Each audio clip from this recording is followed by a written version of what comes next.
తెలంగాణ అసెంబ్లీలో కాంగ్రెస్ ప్రభుత్వం తరఫున మల్లు భట్టి విక్రమార్క గారు ఉప ముఖ్యమంత్రి గారు తెలంగాణలో 10 సంవత్సరాల నుండి జరుగుతున్నటువంటి అభివృద్ధి, అప్పులు, లాభాలు, రెవెన్యూలు, నష్టాలు అన్నిటి గురించి ఒక శ్వేతపత్రం విడుదల చేశారు. ఆ శ్వేతపత్రంపై మాట్లాడేటప్పుడు ప్రతిపక్ష హోదాతోటి శ్రీ హరీష్ రావు గారు, మాజీ ఆర్థిక శాఖ మంత్రి, మనం ఎంతో గొప్పగా చేశాం, వేరే రాష్ట్రాల కంటే చాలా బాగా ఉంది అని ప్రజలను నమ్మించే ప్రయత్నం చేశాడు. హైదరాబాదు ఒక లాభం వచ్చేటటువంటి ప్రదేశం. ఇది ఇన్కమ్ ట్యాక్స్, ఐటీ ద్వారా ఇన్కమ్ వచ్చేటటువంటి ప్రదేశం, పరిశ్రమలు ఉన్నటువంటి ప్రదేశం. ఇంత లాభం ఉన్నటువంటి హైదరాబాద్కి కేవలం ఇదివరలో ఉన్నటువంటి 10 జిల్లాలకు మాత్రమే ఆయన పంచవలసి ఉంటుంది. అంత పంచేటప్పుడు, అంత లాభాలు పెరిగినప్పుడు, ఐటీలో చాలా లాభాలు వచ్చేటప్పుడు, రెవెన్యూ వచ్చేటప్పుడు, ఎక్స్పోర్ట్స్ ఎక్కువగా పెంచినప్పుడు ఇంత డబ్బు ఎంతమందికి ఖర్చు పెట్టాలి అనేటటువంటి విషయాన్ని ఆయన కానీ చెప్పలేకపోయినాడు. హైదరాబాదు గత 10 జిల్లాలకు పరిమితమైనటువంటిది. ఇది ఆ గత 10 జిల్లాలకు హైదరాబాదు పెద్ద పట్టణం, పెద్ద పారిశ్రామిక కేంద్రంగా ఉన్నటువంటి హైదరాబాదులో ఎంతో ఇన్కమ్ ఉంటుంది. ఆ ఇన్కమ్ మొత్తాన్ని కేవలం గతంలో ఉన్నటువంటి 10 జిల్లాలకు అంటే వాళ్ళు 1,14,800 స్క్వేర్ మీటర్లు కలిగినటువంటి రాష్ట్రానికి ఖర్చు పెట్టాలి. ఆ ఖర్చు పెట్టడంలో కూడా ఆయన విఫలమై సుమారు 7 కోట్ల రూపాయలు 7 లక్షల కోట్ల రూపాయలు అప్పు తీసుకొని రావాల్సి వచ్చింది. అదే విషయంలో వేరే రాష్ట్రాలు కర్ణాటక, యూపీ, మద్రాసు వీటన్నిటితో కూడా మనం పోల్చుకోవాల్సి ఉంటుంది. వీటన్నిటికీ ఐటీ ఇన్కమ్ వచ్చేటటువంటి రాష్ట్రాలు చూస్తే ఉత్తరప్రదేశ్ అంటే నోయిడాలో ఉంటుంది. అక్కడ ఐటీ ఇన్కమ్ ఎంత వస్తుంది, ఎంత ఎక్కువగా వస్తుంది, వచ్చినప్పటికి కూడా వాళ్ళు ఎంత ఖర్చు పెట్టాలి అనేటటువంటిది తెలుసుకోవాలి. వాళ్లకు జనాభా ప్రాతిపదిక చూస్తే 24 కోట్ల మంది జనాభా ఉన్నారు.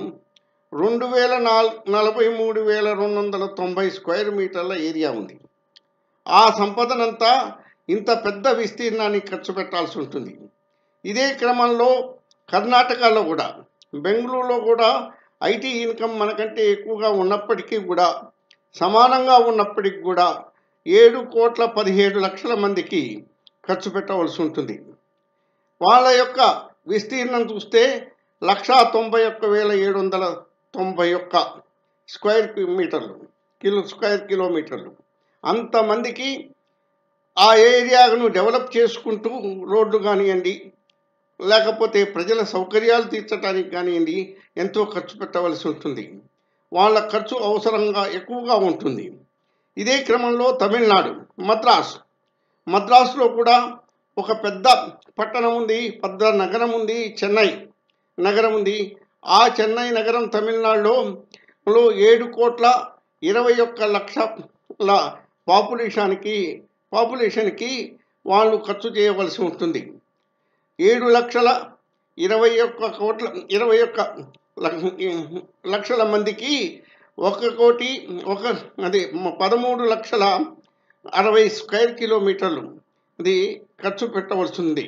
1,30,060 స్క్వేర్ కిలోమీటర్లకు వీళ్ళు అభివృద్ధి కార్యక్రమాలు చేయవలసి ఉంటుంది. వీటన్నిటితో పోల్చుకుంటే తెలంగాణ పాపులేషన్ ఎంత?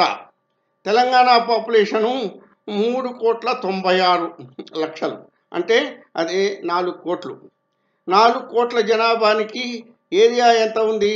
1,14,800 స్క్వేర్ కిలోమీటర్లు. ఇంతమందికే ఖర్చు పెట్టాలి. వాళ్ళు ఎంతోమందికి ఎంతో విస్తీర్ణానికి ఖర్చు పెట్టవలసి ఉంటుంది. ఆ విషయంగా చూస్తే ఇంత తక్కువ ఏరియాలో ఉండి, తక్కువ జనాభా ఉండి అభివృద్ధి చేయడానికి ఒక పట్టణం ఈ 4 రాష్ట్రాలకే ఉంటుంది. ఆ 4 రాష్ట్రాల్లో హైదరాబాద్ వాళ్ళు ఎందుకు అప్పు తీర్చినట్టు, ఎందుకు పూర్తిగా అన్ని పనులు చేయలేకపోయినట్టు అర్థం కానటువంటి విషయం. ఈ ఏరియాతోటి పోల్చుకొని ఏరియాతోటి జనాభాతో పోల్చుకుంటే ఇంత అప్పులు చేయవలసిన అవసరం లేదు. ఇంకొక సదుపాయమైనటువంటి విషయం ఏంటంటే తెలంగాణ రాష్ట్రమంతా ఒక రౌండ్గా ఒక సర్కిల్గా ఉంది. ఎటువైపు పోయినా పెద్దగా రోడ్లు విస్తరించవలసిన అవసరం లేదు. ఉదాహరణకు ఆర్టీసీ స్ట్రైక్ వస్తే ఆ స్ట్రైక్ని తేలిగ్గా కంట్రోల్ చేయవలసిన పరిస్థితి తెలంగాణలో ఉంటుంది. వేరే రాష్ట్రాల్లో ఆ స్ట్రైకులను కంట్రోల్ చేయాలంటే చాలా కష్టం. అయినప్పటికీ కూడా ఇంత ఖర్చు ఎందుకు పెట్టారు, ఇంత అప్పుల పాలు ఎందుకైనారు అనేటటువంటి విషయాన్ని ప్రజలకు సరిగ్గా చెప్పలేకపోయింది. అది బీఆర్ఎస్ ప్రభుత్వం యొక్క వైఫల్యత. ఇదే కాకుండా రాజరిక వ్యవస్థను ఇటువంటివి తెలంగాణలో వాళ్ళు అభిమానానికి ఎంతో ఇంపార్టెన్స్ ఇస్తారు, మర్యాదకు ఇంపార్టెన్స్ ఇస్తారు. అటువంటి వాళ్ళ మీద రాజరికపు పాలన చేసినప్పుడు ఈ ఇబ్బందులు వచ్చి వాళ్ళే సంపాదించుకొని సామాన్యుడిగానే ఉంచారు. చేయవలసిన అభివృద్ధి పూర్తిగా చేయలేకపోయినారు. ఇదే కాకుండా ఏమి తెచ్చారు అనేటటువంటి విషయం మీద మల్లు భట్టి గారు చాలా విపులంగా చెప్పారు. కాంగ్రెస్ ప్రభుత్వంలో పెద్ద ప్రాజెక్టులు తెచ్చాం, పెద్ద పరిశ్రమలను తీసుకురాగలిగాం అని చెప్తే అవన్నీ కేంద్ర ప్రభుత్వారి పరిశ్రమలే కదా అంటాం మొదలుపెట్టారు. వీళ్ళు కూడా సెంట్రల్ గవర్నమెంట్ సెంట్రల్ యూనివర్సిటీస్ తేవటం, సెంట్రల్ గవర్నమెంట్ అవి తెప్పించాం అని చెప్పుకుంటున్నటువంటి పరిస్థితి ఇదివరకు ఉంది. అంత ఉన్నప్పటికీ కూడా కేంద్ర ప్రభుత్వానికి ఒక పక్కన సహకరిస్తున్నట్లు కనిపిస్తూ కూడా ఎక్కువగా డబ్బులు తీసుకురాలేక తెలంగాణని అప్పుల పాలు చేయటంలో చాలా విచారకరం. దాన్ని సమర్థించుకోవటం చాలా దుర్మార్గం అని ప్రజలందరూ తెలుసుకోవాలి. వాళ్లకు సరియైన బుద్ధి చెప్పవలసిన అవసరం ఉంటుందని నా ఉద్దేశం.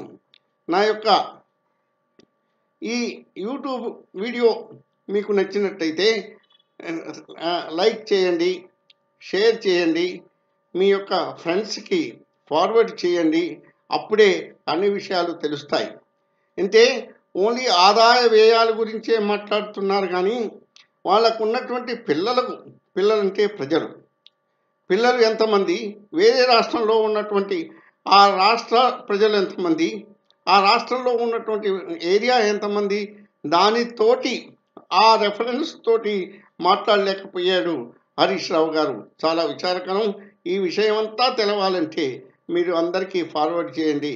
నా పేరు కందిపల్లి నరసింహారావు.